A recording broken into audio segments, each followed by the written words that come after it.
স্মৃতিসৌধে শ্রদ্ধা জানিয়ে প্রথম কর্মদিবস শুরু করলেন প্রধানমন্ত্রী তারেক রহমান। প্রতিদিন রাস্তা ঝাড়ুর ঘোষণা জামায়াত আমিরের। 13,599 অধ্যক্ষ উপাধ্যক্ষ প্রধান শিক্ষক নিয়োগে আবেদন শেষ আজই রাতে। দেশের বাজারে আবারও কমেছে স্বর্ণের দাম।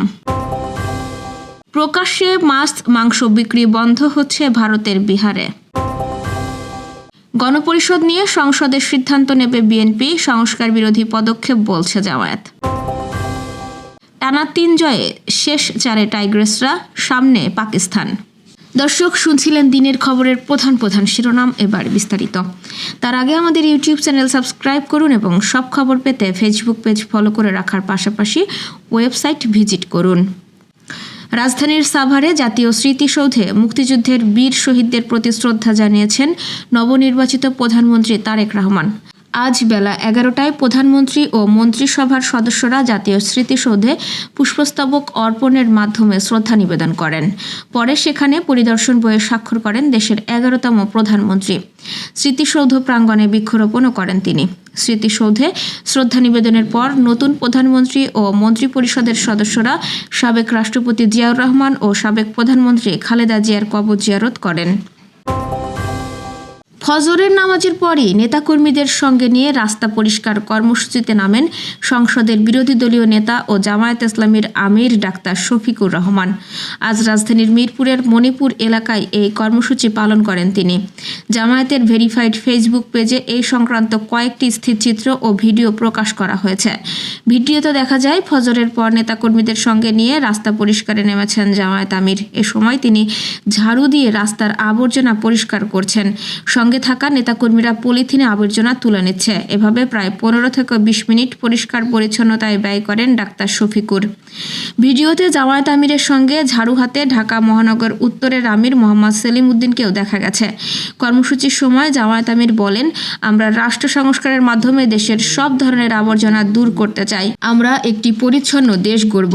নিজ নিজ আঙিনা পরিষ্কার করলে দেশ পরিষ্কার হয়ে যাবে। এই কাজ আমি শুরু করলাম। আমি ঢাকায় থাকলে প্রতিদিন এখানে এসে রাস্তা ঝাড়ু দিব, আর ঢাকার বাইরে যেখানে যাব সেখানেই সহকর্মীদের নিয়ে একই কাজ করব।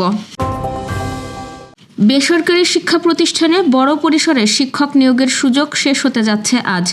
অধ্যক্ষ, উপাধ্যক্ষ, প্রধান শিক্ষক ও সুপার সহ মোট 13,599টি প্রশাসনিক পদে 8ম NTRCA নিয়োগ পরীক্ষা 2026-এর অনলাইন আবেদন প্রক্রিয়া শেষ হবে বৃহস্পতিবার রাত 11:59। বেসরকারি শিক্ষক নিবন্ধন ও প্রত্যয়ন কর্তৃপক্ষ জানায়, নতুন জনবল কাঠামো ও MPO নীতিমালা 2026 অনুযায়ী আবেদন সময়সূচি পুনর্নির্ধারণ করা হয়েছে। 5 ফেব্রুয়ারি থেকে শুরু হওয়া এই আবেদন প্রক্রিয়ায় স্কুল, কলেজ, মাদ্রাসা ও কারিগরি শিক্ষা প্রতিষ্ঠানের শূন্য পদে নিয়োগ দেওয়া হবে। আবেদনে জমা দেওয়ার পর প্রার্থীদের 24 ঘন্টার মধ্যে টেলিটকের মাধ্যমে 350 টাকা ফি পরিশোধ করতে হবে। ফি জমা দেওয়া যাবে শুক্রবার রাত 11:59 পর্যন্ত। আবেদন করতে হলে প্রার্থীদের নির্ধারিত ওয়েবসাইটে গিয়ে শিক্ষাগত যোগ্যতা অনুযায়ী পদের বাটন নির্বাচন করতে হবে এবং ছবি ও স্বাক্ষর আপলোড করতে হবে। নিয়োগ ও আবেদন সংক্রান্ত বিস্তারিত তথ্য পাওয়া যাবে NTRCA এবং টেলিটকের ওয়েবসাইটে। বাংলাদেশ জুয়েলার্স অ্যাসোসিয়েশন দেশের বাজারে স্বর্ণের দাম আরও 1 দফা কমানোর ঘোষণা দিয়েছে। আজ সকালে প্রকাশিত এক বিজ্ঞপ্তিতে জানানো হয়, স্থানীয় বাজারে তেজাবি বা পিওর গোল্ডের মূল্য কমে যাওয়ায় এই মূল্য সমন্বয় করা হয়েছে। সার্বিক পরিস্থিতি বিবেচনায় নিয়ে নতুন দাম নির্ধারণ করা হয়েছে বলে জানায় বাজুস। নতুন দাম অনুযায়ী 22 ক্যারেটের প্রতি ভরি স্বর্ণ বিক্রি হবে 2,55,558 টাকায়। 21 ক্যারেটের প্রতি ভরি 2,43,953 টাকা। 18 ক্যারেটের প্রতি ভরি 2,09,077 টাকা এবং সনাতন পদ্ধতির প্রতি ভরি স্বর্ণের দাম নির্ধারণ করা হয়েছে 1,71,111 টাকা। এর আগে গত 17 ফেব্রুয়ারি স্বর্ণের দাম কমানো হয়েছিল। চলতি বছর এখন পর্যন্ত স্বর্ণের দাম সমন্বয় করা হয়েছে 30 বার। এদিকে স্বর্ণের দাম কমলেও দেশের বাজারে রূপার দাম অপরিবর্তিত রয়েছে। ভারতের বিহার রাজ্যে প্রকাশ্যে মাছ ও মাংস বিক্রি বন্ধ করার সিদ্ধান্ত নিয়েছে রাজ্য সরকার। এই সিদ্ধান্ত নিয়েছে মুখ্যমন্ত্রী নীতিশ কুমারের নেতৃত্বাধীন সরকার। মঙ্গলবার ভারতের সংবাদ মাধ্যম আনন্দবাজার পত্রিকার অনলাইনে প্রকাশিত প্রতিবেদনে এই তথ্য জানানো হয়েছে। রাজ্যের উপমুখ্যমন্ত্রী বিজয় কুমার সিনহা জানিয়েছেন, নতুন নিয়ম চালু হলে খোলা জায়গায় মাছ বা মাংস বিক্রি করা যাবে না।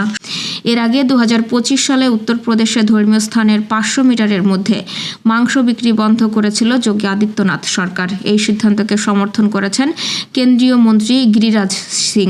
তিনি বলেছেন, জেলা প্রশাসকদের দ্রুত ব্যবস্থা নিতে হবে। তবে বিহারে আগে থেকেই মদ বিক্রি নিষিদ্ধ রয়েছে। এবার প্রকাশ্যে মাছ ও মাংস বিক্রিতে নতুন নিষেধাজ্ঞা আসছে। সাংবিধানিক ভিত্তি নেই দাবি করে গণপরিষদের শপথ নেয়নি বিএনপির সংসদ সদস্যরা।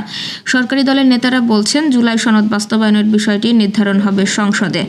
এজন্য আলাদা প্রতিশ্রুতির প্রয়োজন নেই। বিএনপির এমন আচরণে ক্ষুব্ধ বিরোধী জামায়াত জোট। তাদের অভিযোগ, গণপরিষদের শপথ না নেওয়া জন আকাঙ্ক্ষা ও সংস্কার বিরোধী পদক্ষেপ। সাংবিধানিক ভিত্তি নেই দাবি করে গণপরিষদের শপথ নেয়নি বিএনপির সংসদ সদস্যরা। সরকারি দলের নেতারা বলছেন, জুলাই সনদ বাস্তবায়নের বিষয়টি নির্ধারণ হবে সংসদে। এজন্য আলাদা প্রতিশ্রুতির প্রয়োজন নেই। বিএনপির এমন আচরণে ক্ষুব্ধ বিরোধী জামায়াত জোট। তাদের অভিযোগ, গণপরিষদের শপথ না নেওয়া জন আকাঙ্ক্ষা ও সংস্কার বিরোধী পদক্ষেপ। শুরুতে হোঁচট খেলে ত্রয়োদশ সংসদের যাত্রা। গণভোটে হ্যাঁ জয়ী হলেও সাংবিধানিক ভিত্তি না থাকায় গণপরিষদের শপথ নেয়নি বিএনপি। সংসদ সচিবালয়ে প্রস্তুতি থাকলেও শুধু এমপি হিসেবে শপথ নিয়েছেন সরকারি দল ও স্বতন্ত্র সংসদ সদস্যরা। বিএনপি বলছে, সিদ্ধান্তটি পূর্ব নির্ধারিত। নেতাদের দাবি, জনপ্রতিনিধি হিসেবে নির্বাচিত হয়েছেন, পরিষদের সদস্য হিসেবে নয়। নারী এশিয়া কাপ রাইজিং স্টার্স টুর্নামেন্টে উঠছে বাংলাদেশের মেয়েরা। শ্রীলঙ্কা ও থাইল্যান্ডকে হারানোর পর গ্রুপ পর্বের শেষ ম্যাচে মালয়েশিয়াকেও 90 রানের বিশাল ব্যবধানে হারিয়েছে বাংলাদেশ এ দল। 3 ম্যাচের সবকটিতে জিতে পূর্ণ 6 পয়েন্ট নিয়ে গ্রুপের শীর্ষস্থান দখল করে সেমিফাইনালে উঠেছে তারা। 152 রানের লক্ষ্যে খেলতে নেমে বাংলাদেশের বোলারদের সামনে দাঁড়াতেই পারেনি মালয়েশিয়ার ব্যাটাররা। গ্রুপ পর্বের বাধা দাপটের সাথে পার করার পর এখন বাংলাদেশের লক্ষ্য ফাইনাল। আগামী শুক্রবার টুর্নামেন্টের সেমিফাইনালে চিরপ্রতিদ্বন্দ্বী পাকিস্তানের মুখোমুখি হবে বাংলাদেশ এ দল। দর্শক, এ ছিল দুপুরের আয়োজন। রাতের খবর দেখার আমন্ত্রণ রইল। এতক্ষণ সাথে থাকার জন্য ধন্যবাদ।